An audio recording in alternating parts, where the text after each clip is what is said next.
Nabi pernah didatangi seorang bedui. Bedui itu Arabi, orang kampung.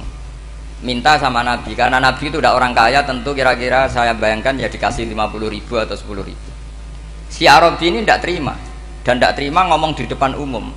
Ketika Rasulullah tanya, apa saya sudah baik sama kamu? Kata si Arabi tadi, tidak, karena kamu kikir hanya ngasih saya segini. Sahabat hampir marah saja karena Nabi tersinggung gitu. Tapi Nabi lalu mengajak orang itu ke dalam rumah. Kira-kira kalau Indonesia mungkin ditambah 200.000 atau 300.000. Kemudian, apa ini cukup? Ya cukup.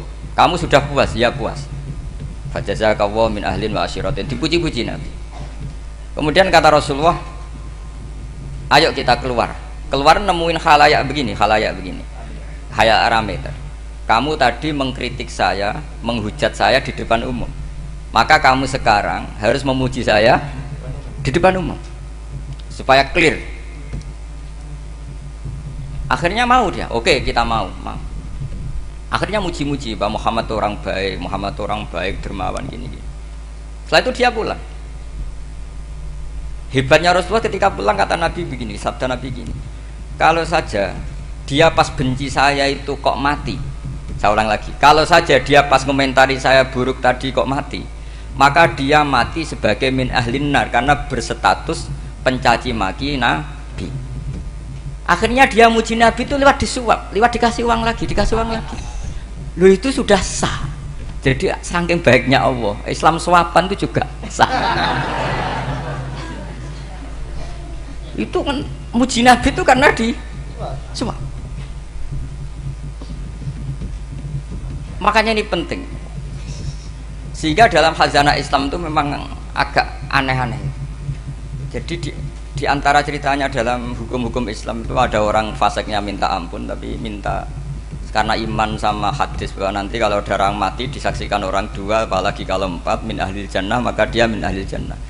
Itu dia fasiknya minta ampun, nyewa orang. Nanti kalau saya mati bilang saya orang baik. Betul. Setelah dia mati bayar. Oh, ini baik. Satu kampung nggak ada yang percaya ini saksi bohong. Tapi sama Allah diampuni karena kesaksian suapan. Lalu berarti jenengan ngalalo suap ya? Enggak, saya ada ngalalo suap, ngalalo sedekah. Karena sekarang kalau ada caleg bayar katanya sedekah. Ya sedekah terpaksa. Ini penting saya utarakan karena apa? Allah itu menilai itu tidak sama dengan pikiran kita. Makanya kubu sebelah ini terlalu ekstrim, memaksa Allah berpikiran kayak dia. Satu karena kurang ngaji, nomor dua ya tadi emosinya lebih tinggi ketimbang intelektualnya. Ini penting saya utarakan. Ternyata orang yang nyuap tadi apa nilainya plus, yaitu dia iman sama dawuh Rasulullah Shallallahu Alaihi Wasallam. Kalau yang namanya saksi itu penting, cuma dia mendapat cara itu lewat suap. Tapi kan iman kalau dawuh Nabi itu benar, kalau ada saksinya pasti min ahlil jannah. Terus dia nyari saksi harus dibayar, Sekarang sama, iya 1 juta nah. Sekarang saya tanya di KPPS atau di mana-mana, saksi pemilu itu dibayar enggak?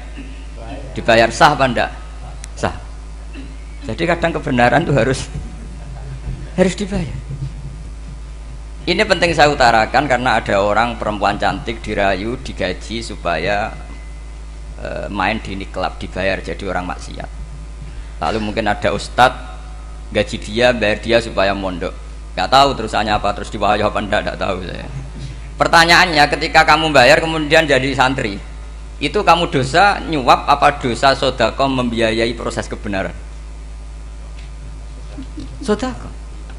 Tapi kalau yang bayar untuk jadi pegawai klub maka membiayai kemaksiatan. Maka pembiayaan ini penting secara fikih, arahnya kemana?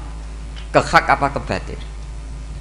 Sehingga di Fathul Mu'in diterangkan, misalnya ada orang layak jadi pemimpin dan kemudian rivalnya itu orang yang menyesatkan atau calon perusak bangsa, ya maka calon pemimpin yang soleh itu wajib berkompetisi meskipun bibadlil mal.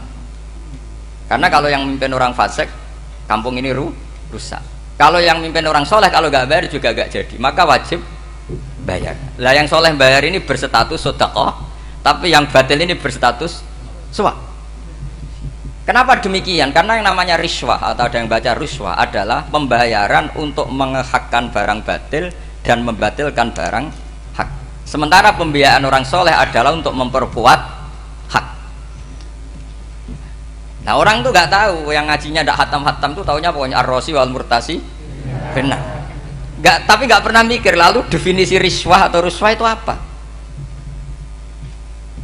Ini bukan provokasi supaya semua calon bupati gubernur nyuap, ndak, hanya nyuruh mereka sodako saja.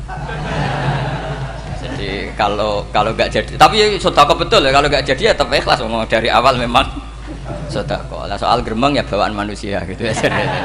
Ya nggak apa-apa, namanya itu.